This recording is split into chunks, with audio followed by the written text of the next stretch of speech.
Being alone in a desolate place on a dark night with a high wind still sticks. I don't feel lonesome. I feel excited and pleased with it.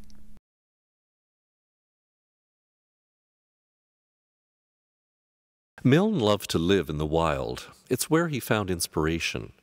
Over the decades, he built 3 cabins for himself, one in upstate New York and 2 in northern Ontario. He lived and painted in them over many years. Even in his final decade, he thrived on outdoor life, skiing, hiking, canoeing in all weather conditions. He often camped in a tent, sometimes alone, sometimes with his family.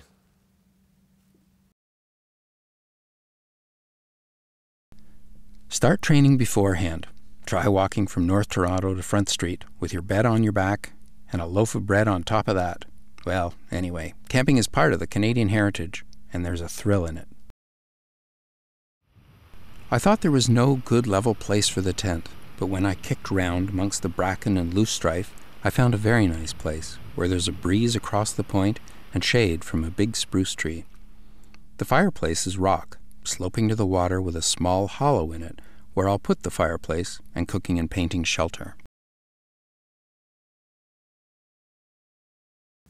Today I cut down a big white oak tree, a dead one, up on the ledge at the end of the bush. You know the ledge. I got about half of it sawed into stove lengths and got the branches hauled home on the sled. It takes me an hour or more every day to cut up wood. Wood cutting is still the favorite after-work job.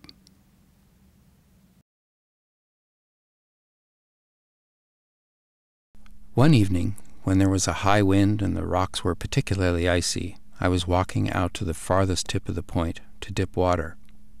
Suddenly, I was on my back, sliding down the slippery rocks.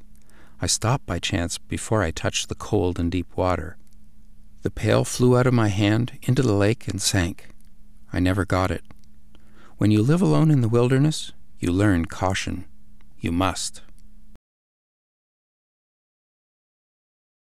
Last Monday, when I went to the post office, I had heavy skiing, but found no water on the ice. There was fresh snow and quite a high wind.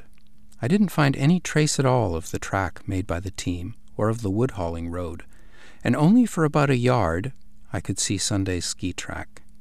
Snow was falling in veils like mist all round. I went right down the middle of the lake, once in a while stopping for a rest and to look around. I had any amount of clothes on and was warm. The day I went to Bancroft, there were squalls almost regularly, every half hour. Very dark, with high wind, and sometimes heavy rain for a short time.